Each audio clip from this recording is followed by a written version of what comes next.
Welcome back to Movie Moshow.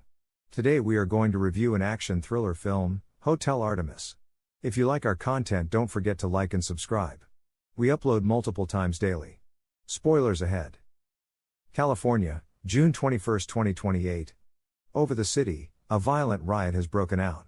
In the midst of the mayhem, 4 robbers raid a bank, led by Sherman, Sterling K. Brown.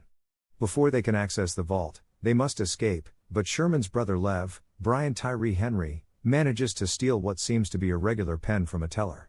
They are discovered by 4 armed officers who engage the criminals in gunfire after they blow a hole in the wall to escape. Before they kill the guards, one of them is slain. Buke, Kenneth Choi, is shot in the throat, and Sherman's brother is shot several times. Grabbing his sibling, Sherman moves to seek assistance.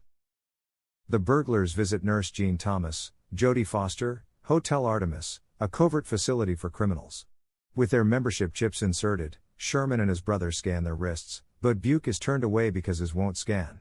After berating Jean for doing this, Everest, Dave Bautista, her hefty aide, is brought in and instructed to take Buke outside. As the riots approach, Buke tries to resist Everest, but he overwhelms him and makes him stay outside. Sherman and his brother are cared after by Nurse Jean, who gives them the code names Waikiki and Honolulu, respectively. She tends to their wounds while also attempting to repair Honolulu's severely damaged liver. His life support is turned on. Acapulco, Charlie Day, a weapons dealer who is there after someone attempted to take off his face, and Nice, Sofia Boutella, a French assassin who intentionally wounded herself to get near to a target, are in various areas of the hotel. Until Waikiki/Sherman, who has a past with Nice, steps in and stops him. He tries to intimidate her. Acapulco makes threats against Waikiki in an effort to appear tough, but neither of them fall for it.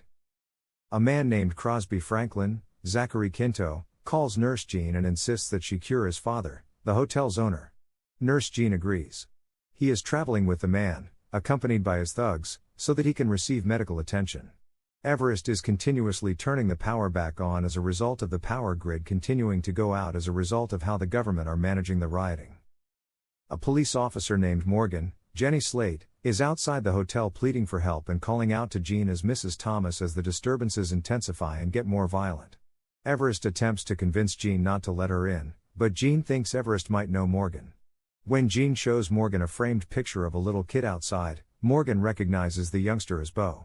A couple of thugs attempt to grab Jean's purse as they bring Morgan inside, but she offers to give them some jewels instead. As armed police officers try to apprehend Jean, they shoot the thugs, but Everest arrives and beats them all to death. Beau was Jean's son who allegedly died from an overdose as a young man, and we hear this while Jean tends to Morgan's wounds inside the hotel. Morgan checks out of the motel after she feels better. When Waikiki and Nice have a conversation, Nice tells him that the pen that Honolulu stole is actually a transportable vault that is filled with yellow diamonds worth $18 million that belong to a prominent criminal known as the Wolf King, Jeff Goldblum. Waikiki gives his brother the pen and demonstrates what is inside to him. He claims he is fine if Waikiki departs without him, even though he wants both of them to leave because Honolulu is still holding on for dear life. Despite the building's prohibition on carrying a firearm, Waikiki later utilizes a 3D printer to create a gun for himself. Crosby and his own gang show there along with the Wolf King and his thugs. Jean unwillingly tends to Wolf King's injury since it needs to be treated. Wolf King adds that Beau was slain after he stole a car from him after tending to his wound. Jean considers murdering him in retaliation, but the Artemis forbids killing patients. Nice turns off the hotel's electricity just as Acapulco is attempting to board a chopper to leave because she is aware that Wolf King is there and that he is a target for her boss. Honolulu's life support is cut off as a result, and Jean is powerless to revive him. After then, Acapulco's ride disappears because it might have been hacked. Nice enters Wolf King's room and uses a shattered piece of glass to sever his throat. Using a recorder inserted in her eye, she informs her employer that she has been killed. She runs into Waikiki shortly after, who is aware of what she done even though she apologizes for the killing of Honolulu. After shooting Waikiki, Acapulco was about to attack Nice when Waikiki engaged him in combat and forced Acapulco's head into a 3D printer, impaling him and killing him. Everest and Nice both head out to fend against the Wolf King's men. Waikiki and Jean make an effort to leave the hotel before being discovered by Crosby, who has just learned that his father has passed away. Crosby begins to assault Waikiki until Jean throws him some medical sealant, which he then uses to blind Crosby before injecting him with a sedative meant for baby elephants to end his life. Waikiki and Jean leave, but Jean realizes she must stay to assist others in light of the deaths of Wolf King and Crosby.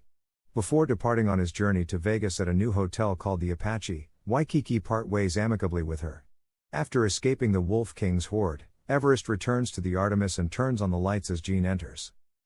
In the scene during the credits, Nice is seen running into the darkness and appears to have also survived.